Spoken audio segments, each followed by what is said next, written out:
Marcos capítulo 5, eu vou ler do verso 21 ao verso 34. Marcos capítulo 5, do verso 21 ao verso 34. O texto diz assim, irmãos: tendo Jesus voltado no barco para o outro lado, afluiu para ele grande multidão, e ele estava junto do mar. Eis que se chegou a ele um dos principais da sinagoga, chamado Jairo, e vendo-o, prostrou-se a seus pés, e insistentemente lhe suplicou: minha filha está à morte, vem, impõe as mãos sobre ela, para que seja salva e viverá. Jesus foi com ele. Grande multidão o seguia, comprimindo. Aconteceu que certa mulher, que havia 12 anos vinha sofrendo de uma hemorragia, e muito padecera à mão de vários médicos, tendo despedido tudo quanto possuía, sem contudo nada aproveitar, antes pelo contrário, indo a pior. Tendo ouvido a fama de Jesus, vindo por trás dele, por entre a multidão, tocou-lhe a veste, porque dizia: se eu apenas lhe tocar as vestes, ficarei curado. E logo se lhe estancou a hemorragia, e sentiu no corpo estar curada do seu flagelo. Jesus, reconhecendo imediatamente que dele saíra poder, virando-se no meio da multidão, perguntou: quem lhe tocou nas vestes? Responderam-lhe seus discípulos: vês que a multidão te aperta e dizes: quem lhe tocou? Ele, porém, olhava ao redor para ver quem fizera isso. Então a mulher, atemorizada e tremendo, cônscia do que nela se operara, veio, prostrou-se diante dele e declarou-lhe toda a verdade. E ele lhe disse: filha, a tua fé te salvou, vai-te em paz e fica livre do teu mal. Se assentem, irmãos.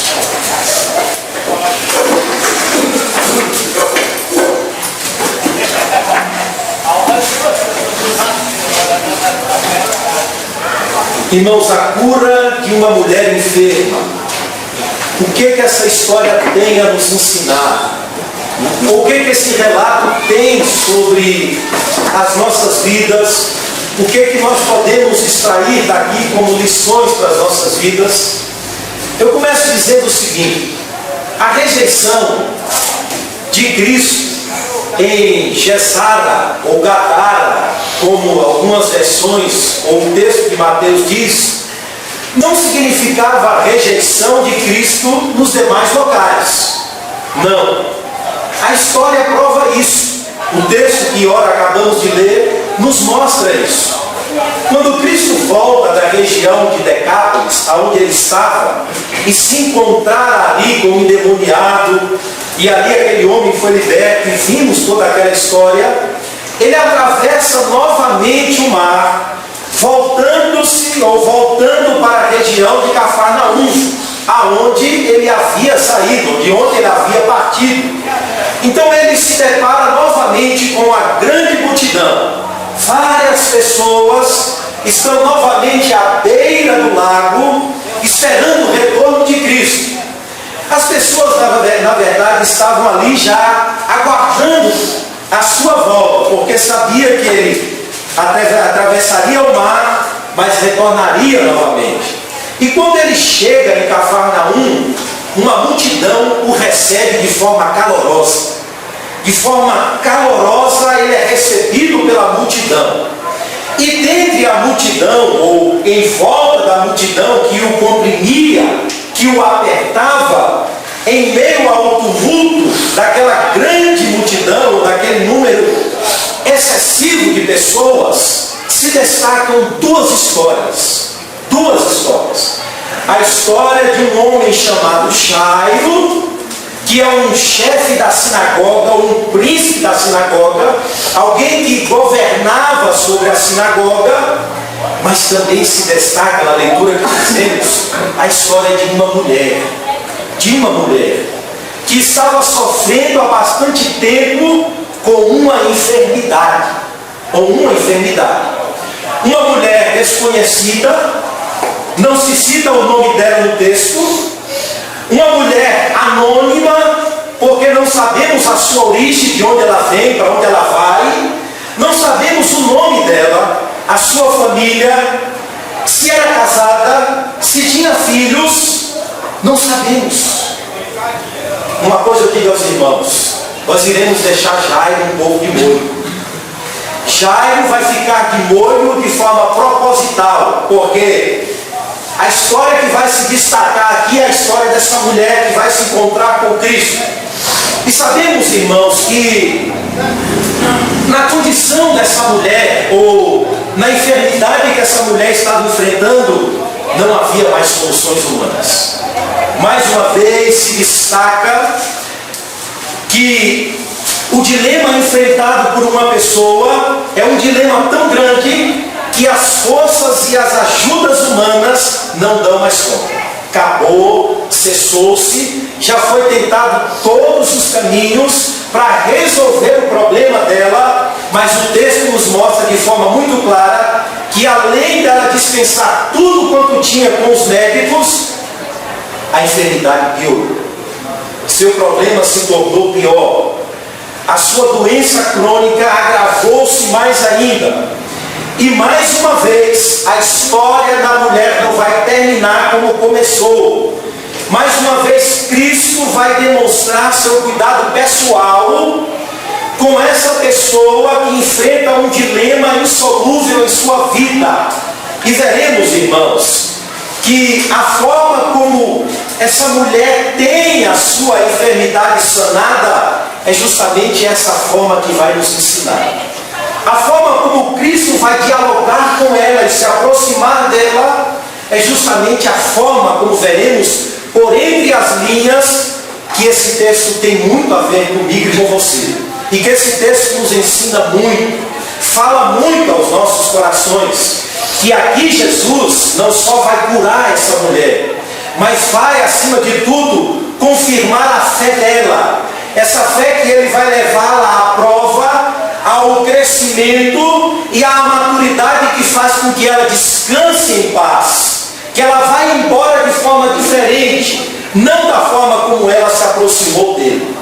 Portanto, o texto nos ensina a ação pessoal de Cristo sobre um dilema humano da seguinte forma: ele primeiro vai agir sobre uma grande necessidade.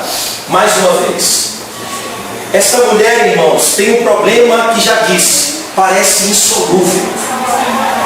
Acima de tudo, algo prolongado. O texto diz que por volta de 12 anos ela está enfrentando esse problema pessoal. Ela tinha, ou melhor dizendo, estava no seu corpo uma hemorragia. Segundo os melhores estudiosos do texto, uma espécie de fluxo menstrual ininterrupto. Não parava. Isso havia se tornado crônico sobre a vida dessa mulher por 12 anos. 12 anos. Ela estava, irmãos, lidando com isso esse tempo todo, por um tipo de problema que as mulheres bem sabem. Afeta o seu aspecto emocional, afeta o seu aspecto físico, afeta a sua mente, afeta a sua perspectiva. E isso acontece com as mulheres que enfrentam isso um período específico dentro do mês. Agora você imagina, 12 anos com uma hemorragia que não para. 12 anos. E certamente, irmãos, essa enfermidade estava afetando outros aspectos de sua saúde. Anemia profunda, constantes fraquezas, constante destruição de humor. Essa mulher estava sofrendo física, emocional e espiritualmente. O texto diz que ela não ficou parada. Embora enfrentando 12 que possivelmente resolveria o seu caso. E quais foram os caminhos?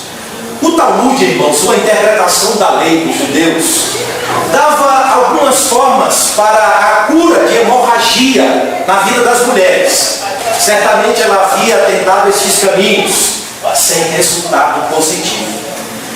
Ela então busca os seus próprios recursos, ou dentro dos seus próprios recursos, um caminho viável que lhe traga saúde ao seu corpo. E o texto diz que ela gastou grandes somas de recursos para procurar os médicos. Se os irmãos não sabem, procurar médico ou especialista no contexto em que essa mulher está vivendo, era necessário muitos recursos. Como não é diferente hoje? Não temos saúde pública, e aqueles que têm acesso aos melhores médicos, a uma boa saúde, são aqueles que têm recursos financeiros. Essa mulher, então, reunindo os seus recursos, ou aquilo que ela tinha, ela então vai à procura dos especialistas e dos médicos para tentar resolver o seu problema. Mas o texto diz que, de forma mais profunda, ela mergulhou em seu dilema. Por quê? O texto deixa bem claro, versículo de número 26. E muito padecera à mão de vários médicos.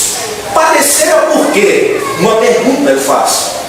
Não é fácil, irmãos, para uma mulher enfrentando o dilema, como ela estava enfrentando, procurar os médicos e contar-lhe os problemas, para tentar resolver através da instrução deles. E o texto diz que ela padeceu sobre as mãos dos médicos. E mais ainda, ela despediu ou gastou tudo quanto possuía. O final do verso 26 é mais dramático. Sem, contudo, nada aproveitar. Antes, pelo contrário, indo a pior. Ou seja, o seu estado se agravou mais ainda. Tornou-se pior o estado dessa mulher. Embora ela tenha procurado caminhos, embora ela tenha procurado médicos, embora ela tenha procurado com os seus recursos um bom tratamento, uma boa orientação, nada foi resolvido. Ela bateu em todas as portas possíveis da época, em todas. Mas o texto diz que ela foi a pior, ou indo a pior. A doença estava florescendo mais ainda. E as tentativas em saná-la acabou. Acabaram as tentativas de resolver através da medicina, do Talmud, da orientação, da interpretação da lei. Acabou.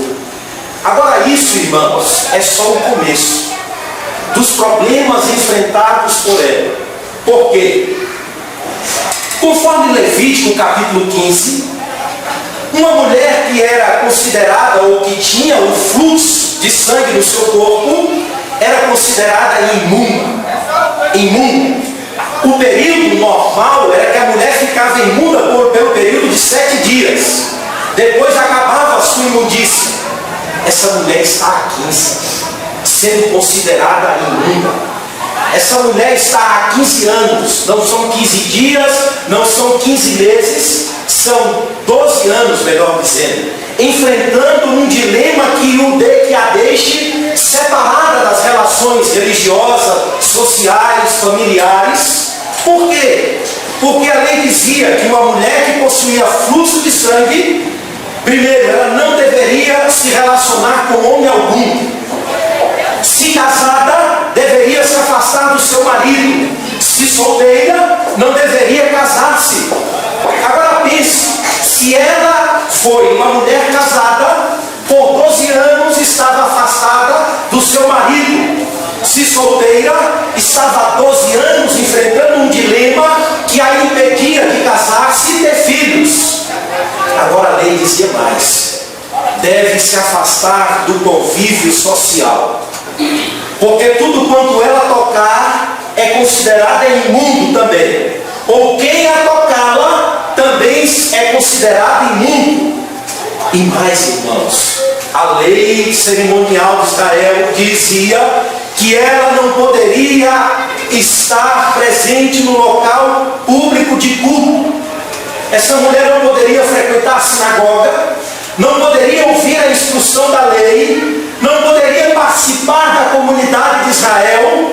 Pelo contrário, Levítico 15 diz que ela deveria estar isolada, afastada. Logo, a busca dessa mulher pela cura é também uma busca por significado de vida. A busca pela cura é também uma busca por estar inserida novamente nesses convívios social, ou no convívio social, aonde uma pessoa normal poderia desfrutar. Então, irmãos, é mais do que uma dor física. É mais do que uma dor física. Mas em meio a esse aparente caos que cerca a vida dessa mulher, iremos ver uma atitude de fé na vida dela, pouco vista no Novo Testamento.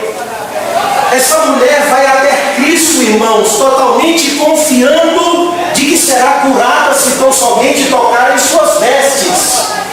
Após tentar vários caminhos para curar, ela não encontrando solução, ela ouve acerca de Cristo e diz: é hoje o meu dia.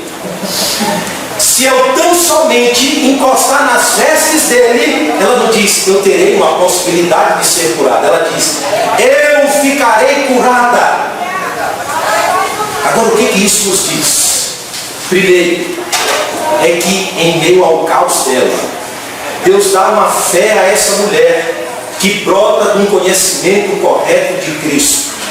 O texto diz no verso de número 27, tendo ouvido a fama de Jesus, vindo por trás dele, por entre a multidão, tocou-lhe a veste. Porque dizia, verso 28, se eu apenas lhe tocar as vestes, ficarei curado. Essa mulher, entanto, amém os conselhos, orientações.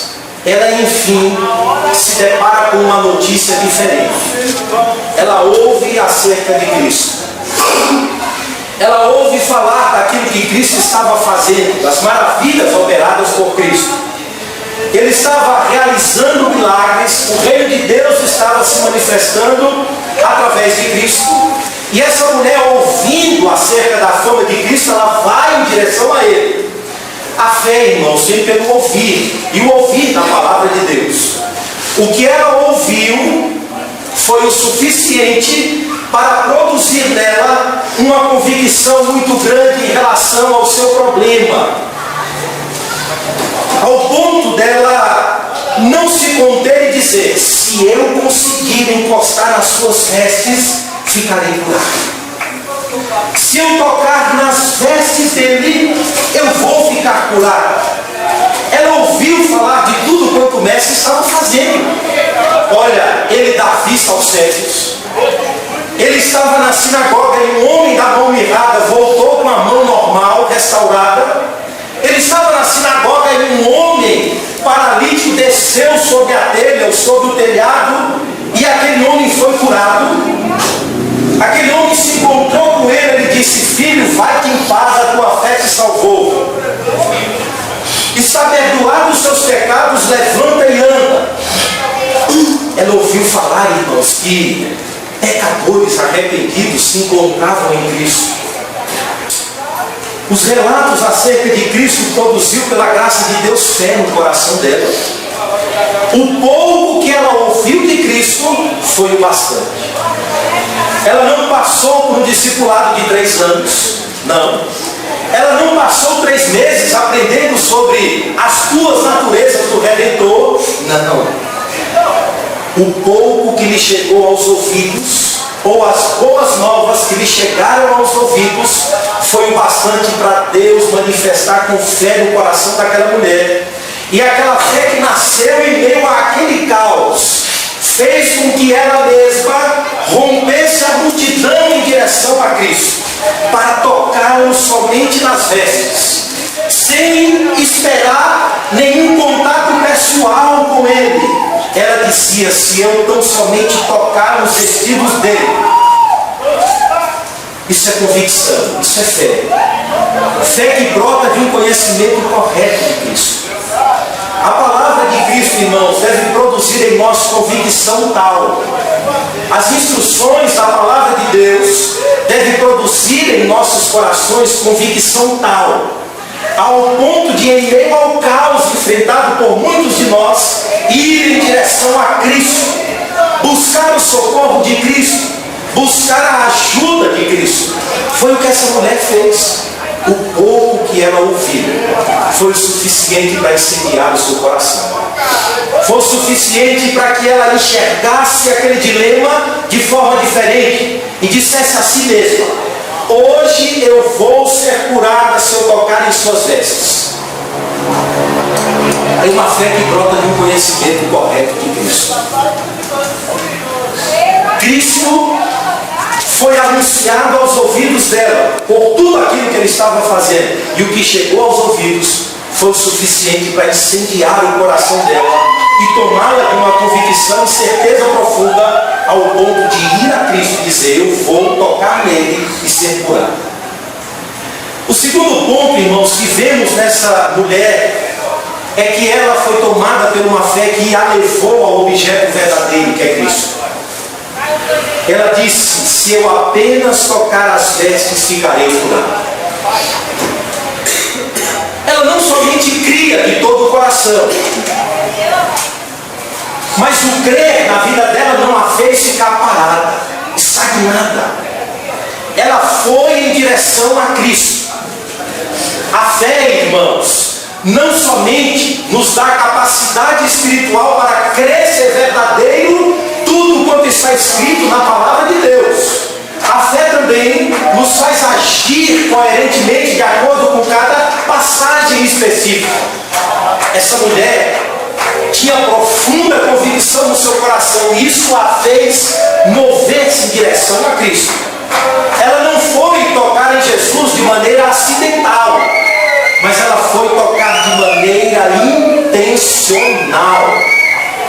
Ela foi movida pela fé, não por uma fé cega, mas por uma fé verdadeira, porque ouviu acerca de Cristo. Mas uma fé, irmãos, que está fundamentada no próprio Cristo. Ele faz, Ele opera, Ele é poderoso para mudar a sorte da minha vida. Ela não somente pensou que haveria uma possibilidade de ser curada, mas ela diz: eu vou ao objeto verdadeiro da fé, que é Cristo, e por Ele eu serei curado.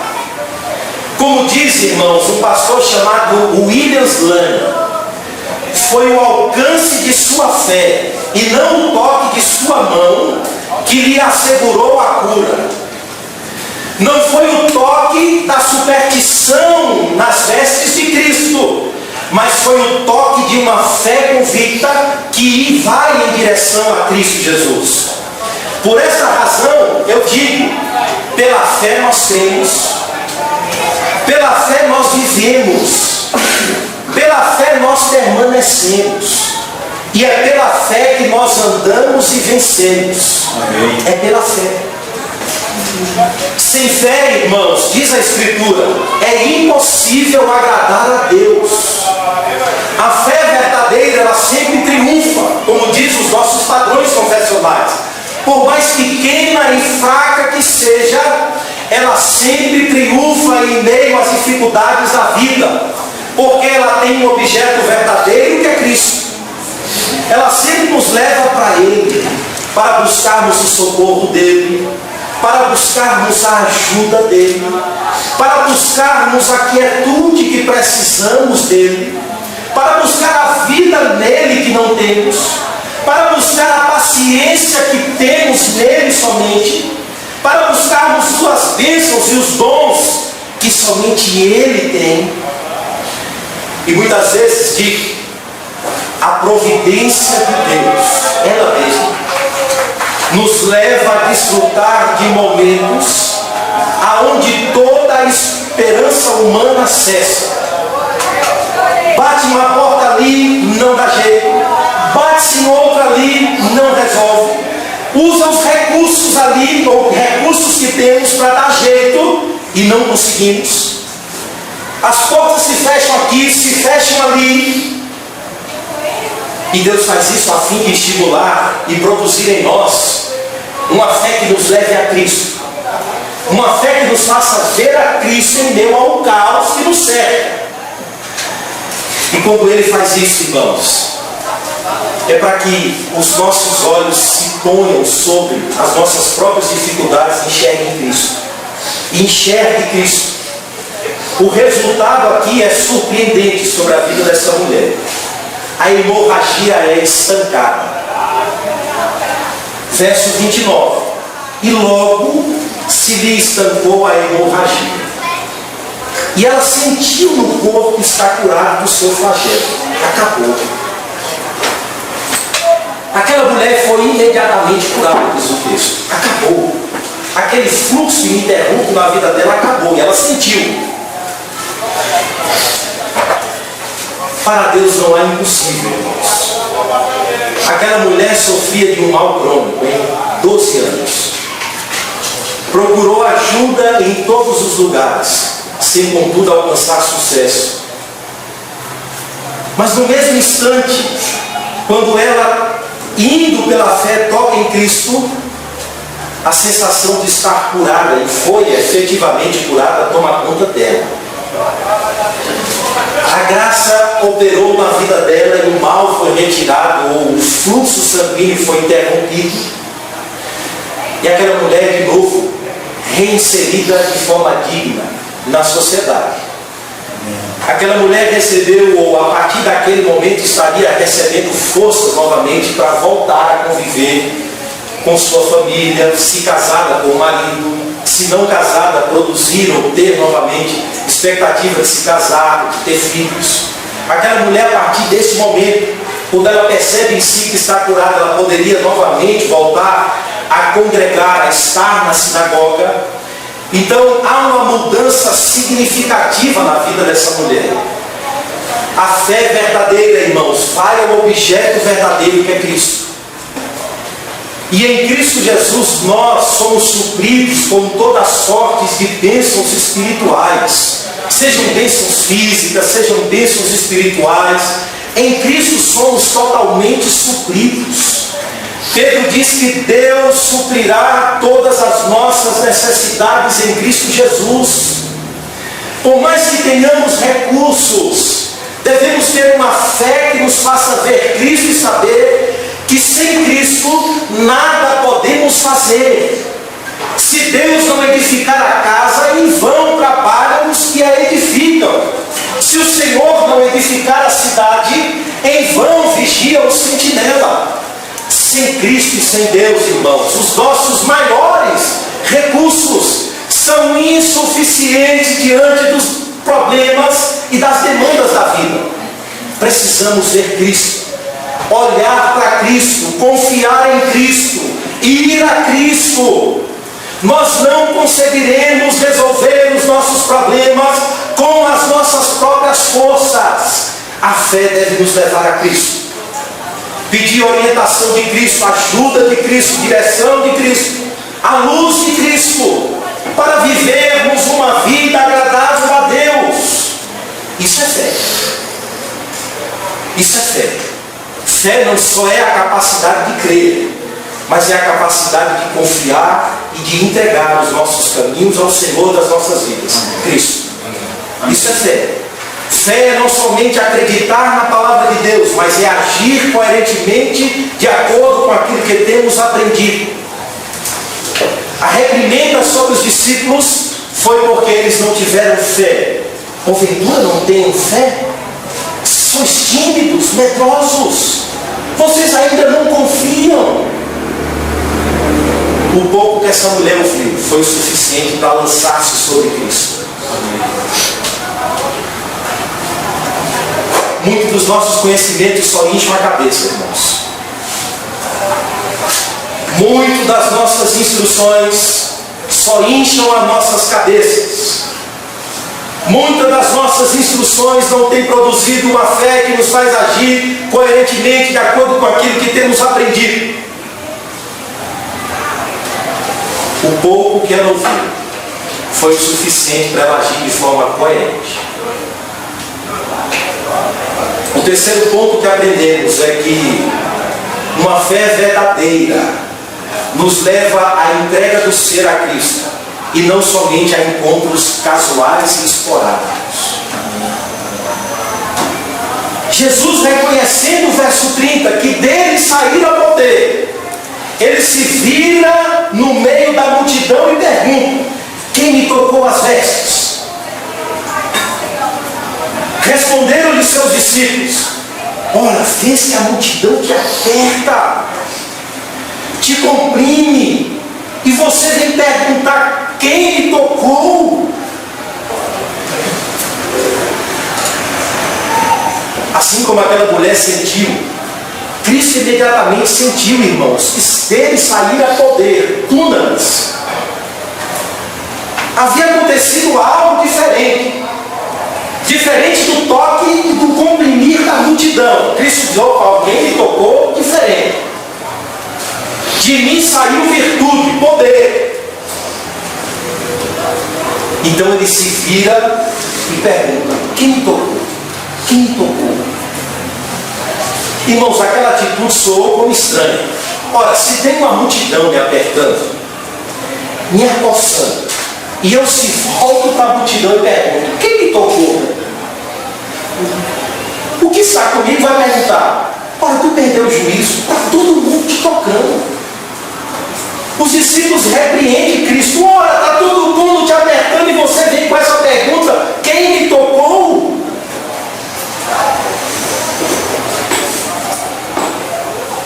E ele está buscando insistentemente quem tocou nele. Agora, por que é que Jesus está insistentemente perguntando: quem me tocou?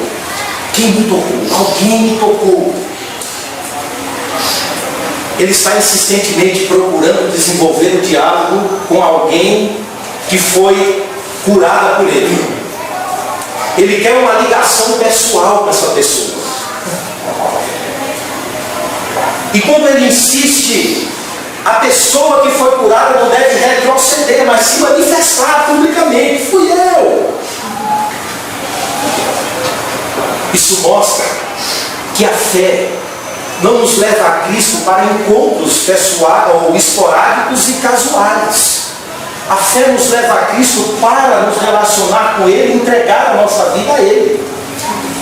A fé nos leva a Cristo, irmãos, não somente para desfrutar de seu socorro em relação aos males temporais. Não. A fé nos leva a Cristo para dele depender, amém, para com Ele viver, amém, para sair em comunhão com Ele.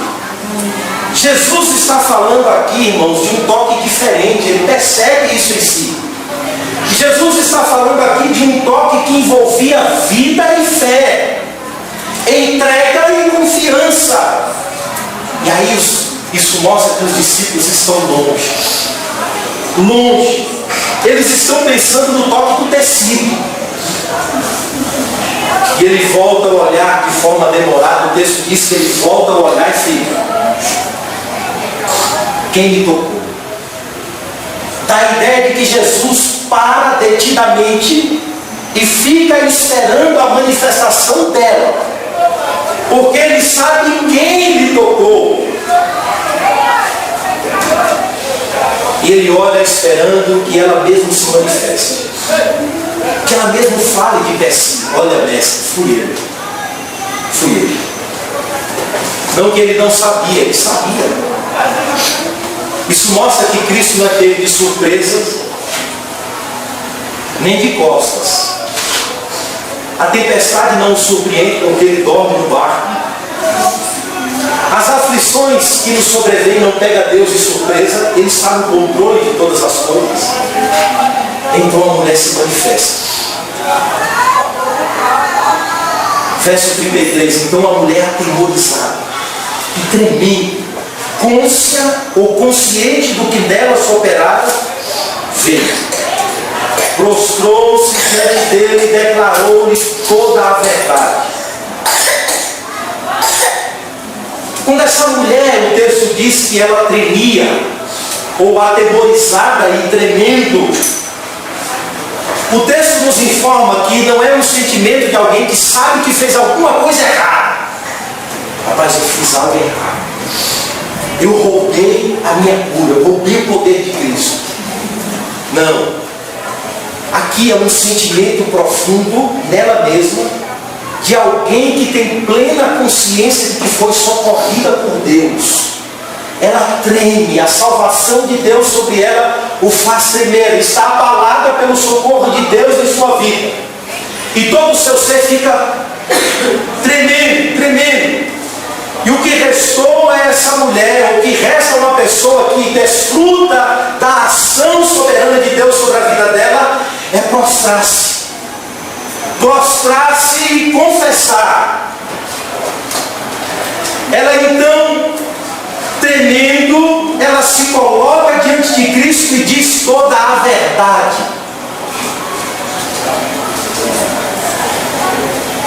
Acho que ela pensou assim: agora eu vou ouvir uma das maiores reprimendas que eu já poderia ter ouvido na minha vida. Mas ela está diante daquele que é o fim da lei, Cristo. Ela está diante daquele que é o propósito da lei, Cristo. Ela está diante daquele que para onde todas as leis cerimoniais, a lei moral de Deus aponta e apontava no Velho Testamento. Porque o propósito da lei era revelar o pecado do homem, mostrar a sua condição indigna e levá-lo a Cristo, levá-lo pela fé a buscar o socorro de Cristo, a ajuda de Cristo, a justiça de Cristo, o perdão de Deus em Cristo, e ser restaurado novamente nesta doce comunhão com a qual os nossos pais no jardim do Éden desfrutavam. E essa mulher está diante daquele que é o fim da lei, Cristo. Ela está diante daquele que não irá proporcionar a ela lavagem cerimonial, mas irá propor ou dar a ela a salvação de Deus que está se manifestando nele mesmo, que é Cristo Jesus. E isso mostra, e Cristo mostra que a fé nos leva a Cristo, a este relacionamento com Ele, e que este relacionamento é pautado por uma confissão sincera. Este relacionamento se desenvolve e cresce a partir de um conhecimento de quem somos ou daquilo que Deus fez em nós, porque ela estava consciente do que aconteceu com ela, e consciente do que havia acontecido com ela, ela se prostra diante de Cristo e declara toda a verdade. Este relacionamento que a fé nos leva a ter com Cristo é um relacionamento que não usa máscaras. É um relacionamento que se desenvolve sem mascarar sentimentos, que se desenvolve sem mascarar medos, insegurança, mas pelo contrário, é um relacionamento que parte a partir de uma confissão sincera. Olha, Senhor, eu estou aqui. Aquela mulher tem consciência de que rompeu com as leis cerimoniais, e ela ali confessa ou conta toda a verdade, declara tudo, coloca tudo à mesa de forma sincera. Olha, aconteceu isso, minha vida é assim, eu desfruto disso, há anos que eu estou lutando com isso, a minha vida não tinha mais alegria, não tinha humor, eu não tinha esperança, não tinha nada, Senhor. E hoje, ao tocar nos seus vestidos, mudou tudo. Eu fui curada, eu fui ao Senhor tomada de uma certeza de que iria ser curada, e fui curada. E a resposta de Cristo é mais bela ainda. Ele diz a ela, verso 34, filha. Ela deve ter feito assim, ufa, a tua fé te salvou, vai-te em paz e fica livre do teu mal. Ou seja, você é aceita a partir de hoje na família de Deus. Uma aceitação pela fé. Você hoje é filha. Ou seja, não é a fé pela fé, mas é a fé que nos leva a confiar no Senhor por meio de Cristo, e que faz com que recebamos os favores de Deus. Você hoje é filha. E a fé nos leva a Cristo para obter essa tão grande salvação. A tua fé te salvou. E a fé que estende a mão para Cristo. Mas veja que o Senhor Jesus está indo mais além. Cristo está desenvolvendo desenvolvendo um diálogo com ela e mostrando que a graça sobre a vida dela foi além do que ela imaginava ou pensava. Veja os resultados. Verso 34. Essa mulher agora desfruta de paz. Vai-te em paz. Essa mulher agora fica livre de forma definitiva do seu próprio mal. Quando Deus diz, fica livre do teu mal.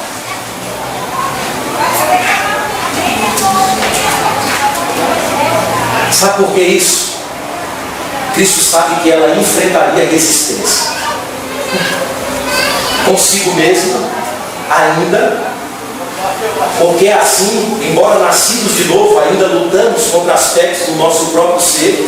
Estamos conscientes daquilo que Cristo fez, daquilo que Cristo realizou. Cristo foi feito da parte de Deus para as nossas vidas, tudo. Então temos tudo em Cristo, mas ao mesmo tempo ainda lidamos com esses aspectos da nossa natureza que nos leva a depender do nosso braço, ou resiste ainda a graça de Deus sobre nós.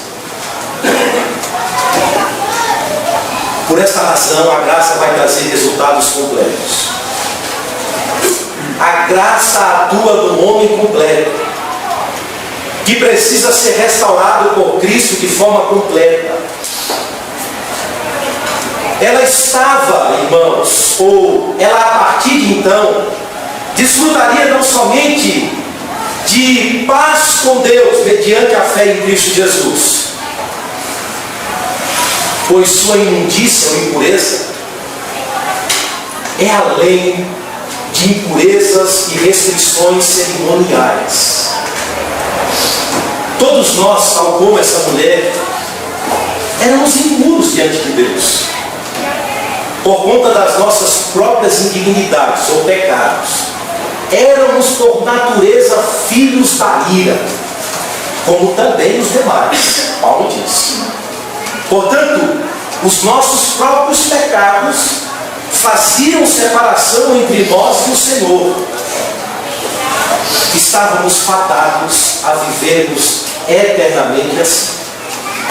Mas através de Cristo encontramos novamente a condição para desfrutar dessa comunhão que percorre este caminho ousado que passa por Cristo. E mediante a fé, diz Paulo em Romanos 5, temos agora paz com Deus. A fé é esse instrumento que nos leva a Cristo. É essa confiança que nos leva a Cristo para obtermos sua justiça, sua santidade, sua perfeição. E através de Cristo, temos um relacionamento em paz com Deus. Somos perdoados, somos aceitos, somos redimidos, somos inseridos de novo nessa grande família de Deus como filhos por adoção. Portanto, em Cristo voltamos ou encontramos a condição total para estarmos de novo na família de Deus, em paz com Deus, tranquilos com os nossos pecados perdoados, sem tentar de forma alguma usar artimanhas e artifícios para ser mais aceito, porque em Cristo somos totalmente aceitos. E essa fé vai a Ele para ser salvo. A fé nos leva a Cristo para desfrutar desta tão grande salvação. Mas uma salvação que não é só livramentos temporais. Através de Cristo temos paz com Deus. Somos filhos. Filhos. Relacionamento rompido agora é reparado. Filha. Agora essa mulher precisa desfrutar da paz de Deus. Ela já tem a paz com Deus, agora precisa desfrutar da paz de Deus. Precisa ser alguém que se encontre e que vá agora, a partir deste momento, caminhar, viver, ser inserida de novo nos perigos da vida, mas em paz com Deus e com a paz de Deus. Ter uma existência com significado e referencial, o próprio Deus através de Cristo. E agora essa paz com Deus vai se transformar em paz no seu próprio ser. Isso não significa que esta mulher não enfrentaria mais problemas na vida. Esta não é a promessa de Cristo. Cristo não está dizendo a ela: olha, você vai embora e a partir de hoje você vai passar pela vida incógnita, você não vai enfrentar mais problema algum, você vai caminhar dentro de uma redoma. Não é essa a promessa do Evangelho. Não. A fé nos insere em uma existência real. Real. Com todos os seus problemas, com todos os seus perigos, com todos os seus riscos. A fé não nos leva para esconderijos, cavernas, mas nos leva para um lugar seguro que é Deus em Cristo Jesus. E em Deus desfrutar da paz de Deus em meio aos perigos da vida. Por isso Cristo diz: você vai viver agora de forma diferente. Por esta razão vemos uma outra característica de alguém que confia. Alguém que confia é alguém que descansa. Alguém que tem paz com Deus é alguém que deve desfrutar a paz de Deus. Deve descansar. Deve entregar. Deve descansar em paz diante dos perigos que a cerca ou que o cerca. Paulo diz assim: eu sei quem tem crido. Eu sei. Eu sei que Ele é poderoso para guardar o meu depósito até o dia final. O que Paulo está expressando é confiança. Eu sei em quem tenho crido. É entrega. Eu sei que Ele é poderoso para guardar a minha vida. E Ele descansa até o dia final. Paulo escreve estes versos, irmãos, debaixo de um contexto de cadeia, de sofrimento. E ele não estava em um momento de tranquilidade, com as circunstâncias favoráveis.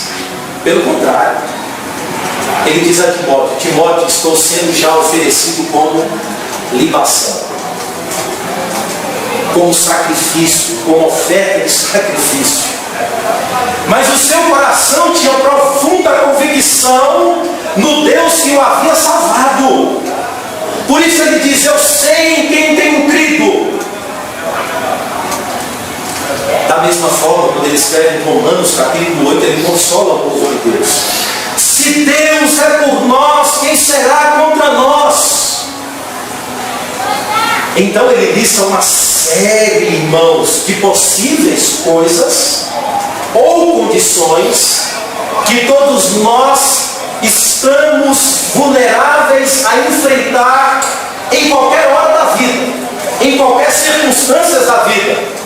Mas no verso 37 ele encerra dizendo: em todas estas coisas somos mais que vencedores por meio daquele que nos amou.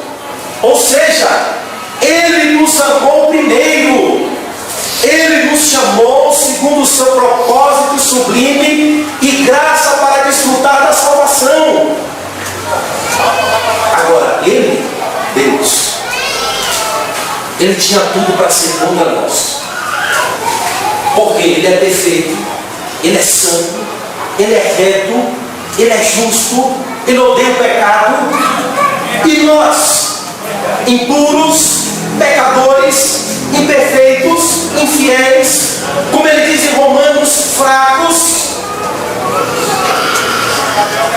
Aí ele diz: mas Deus prova o seu amor para conosco, morrendo por nós quando nós ainda éramos pecadores. Mas Paulo diz: Ele nos amou primeiro. Ora, isso não produz descanso? Isso não produz consolo? Isso não produz paz?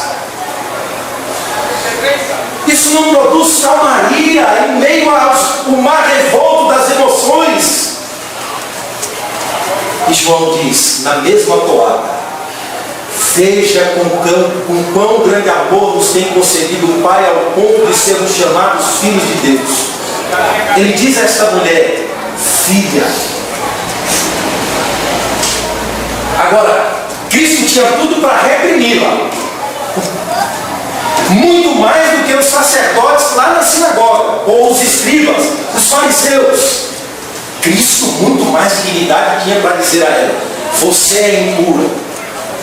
Você rompeu com as leis que dizem que você deve ficar isolada. Você quebrou as leis cerimoniais apresentando-se publicamente. Pior, tocou em mim. Mas o Evangelho mostra o contrário. O Evangelho mostra o homem na sua indignidade. O Evangelho mostra Deus em direção ao homem para salvá-lo, para socorrê-lo em meio aos seus próprios dilemas, em meio àquela multidão inteira comprimindo a Cristo. Ele se volta para aquela mulher e dialoga com ela, desenvolve o relacionamento com ela. Em meio à multidão, Deus conhece a nossa história. Em meio à multidão que comprime, Cristo conhece os nossos dramas, nossos medos, nossas impurezas, nossas fraquezas, nossas emoções debilitadas. E Ele insiste: diga a verdade. Ele insiste: se manifeste, a fim de que o relacionamento comigo se estabeleça sobre a verdade. Não mascare seus sentimentos e emoções. Quando olhamos para o salmista, vemos a espiritualidade sincera que deve se desenvolver em mim e em você. Está depressa, Senhor, me socorrer. Estou aflito, desanimado, abatido, mas sei que Tu és poderoso, Senhor, para voltar novamente a dar alegria ao meu coração. Diga a verdade. E Ele insiste, porque quer nos conceder muito mais do que curas físicas. Ele insiste porque quer nos livrar muito mais do que socorrer a minha e a sua vida de males temporais. Ele está insistindo porque quer transformar o nosso medo em segurança, quer transformar nossas angústias em paz, quer transformar nossas rebeldias em alguém que se curve ante o senhorio dele. E isso significa proteção para o ser completo. Quando ele diz paz, mulher, ele está dizendo shalom de Deus sobre você.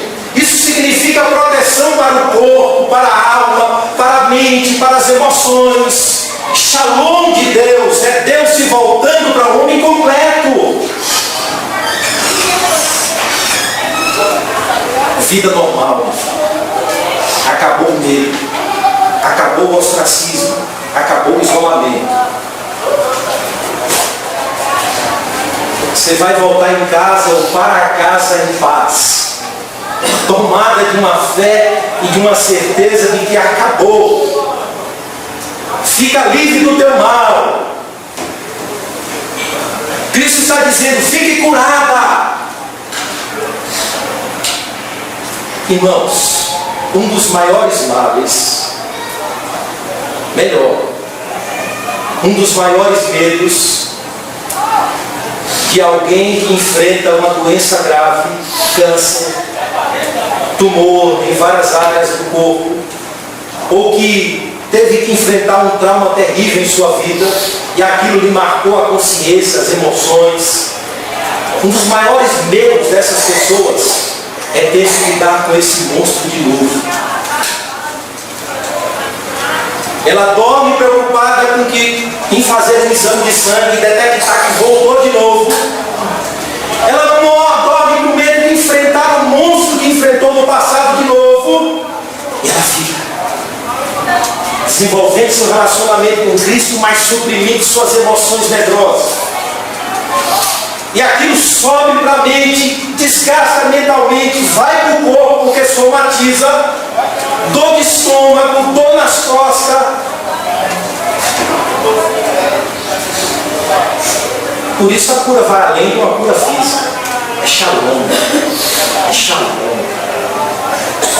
O que Cristo está dizendo aqui, calma, a doença foi retirada definitivamente, não tem mais não. Amém. O mal foi substituído pela graça. Você agora vai desfrutar de um novo relacionamento. Olha, poderia enfrentar outros problemas, mas esse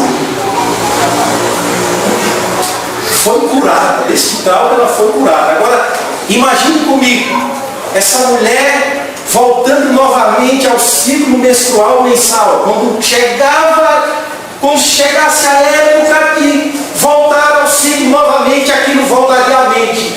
Será que vai parar? Será que vai parar? 3 dias, 4 dias, será que vai parar?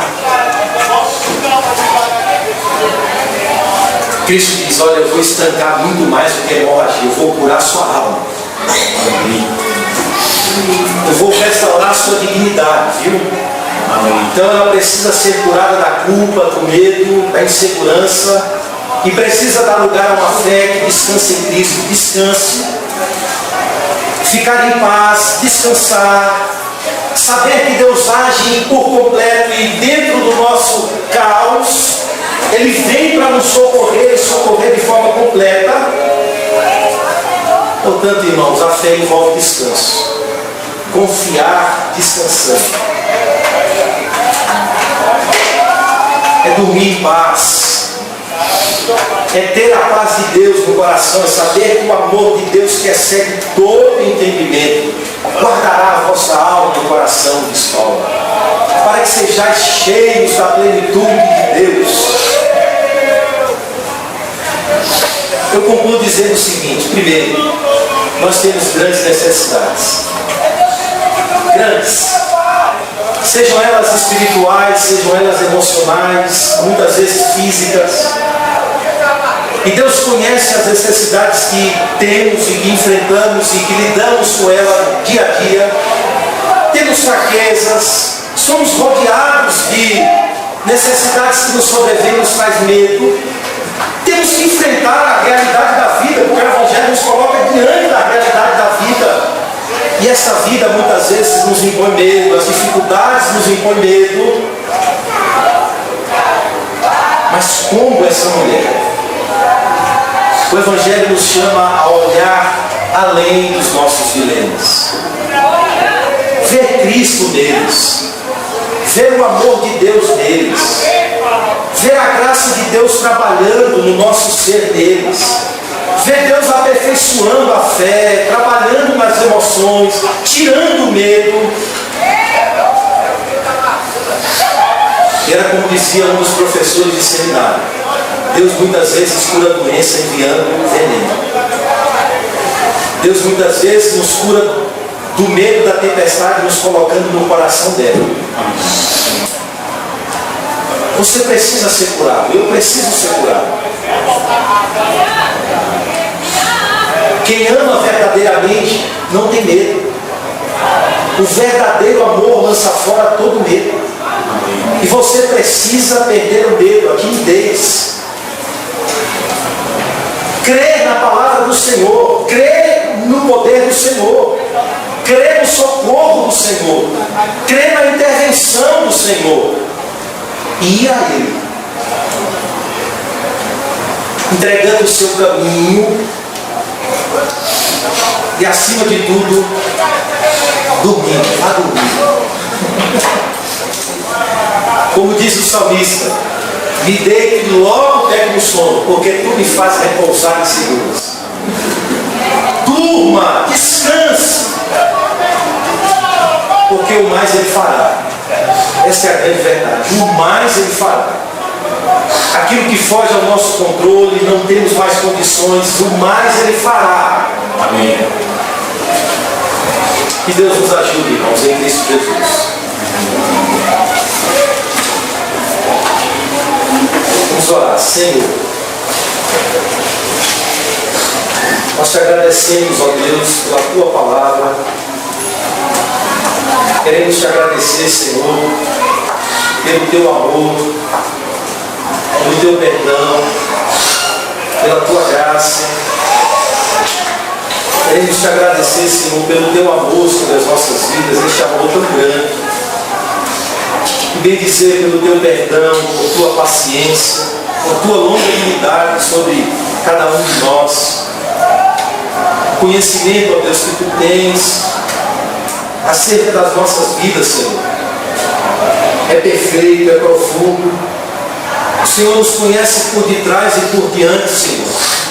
De modo que, se cavarmos um buraco do mais profundo abismo, lá tu estás. Amém. Se subirmos a mais altas alturas, Senhor, lá também tu estás.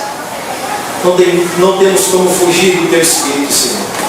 Tu nos conheces. Tu conheces o medo, os traumas, a insegurança, as dúvidas, a incredulidade que ainda divide os nossos corações. Verdade. Mas, Deus eterno, nós queremos te pedir, Senhor. Dá-nos uma fé resoluta, firme, constante. Dá-nos uma fé madura ao ponto de irmos ao Senhor em todos os momentos da vida. Amém, Senhor. E saber, ó Deus, que tu és a fonte de todo bem, de todo socorro, de toda ajuda, de toda vida, de todo consolo. E saber que tu, ó Deus, suprirá todas as nossas necessidades em Cristo Jesus. Amém. Aquele que cumpriu a lei perfeita, aquele que cumpriu todas as cerimônias, a fim de nos apresentar diante do Senhor inculpáveis, sem mancha qualquer. Ele mesmo há de suprir todas as nossas necessidades. Ó Deus, nós te pedimos. Tu que conheces cada coração, meu Deus, aumenta a fé. Dá, Senhor eterno, com que os teus filhos confiem mais em Ti. Amém. Dá com que os teus filhos vençam o medo, a insegurança, as emoções traumatizadas, a consciência aflita. Dá com que o teu povo desfrute da paz do Senhor, Pai. Dá com que nós venhamos desfrutar da tua paz, ó Deus, da tua segurança. Dá com que venhamos ser tomados deste temor e tremor, ó Deus, que faz com que as nossas vidas se curvem ante ao teu poder e a tua palavra sempre, Senhor. E se curvando, ó Deus, a gente desfrute da tua paz, da fé que nos toma, ó Deus, que nos rouba, tirando-nos de nós mesmos e vencendo os medos, a insegurança, os dilemas. Pai, nós te pedimos, Pai, nos ajuda, porque tu conheces as nossas necessidades. Amém. É o que te pedimos em nome de Jesus. Amém. Amém.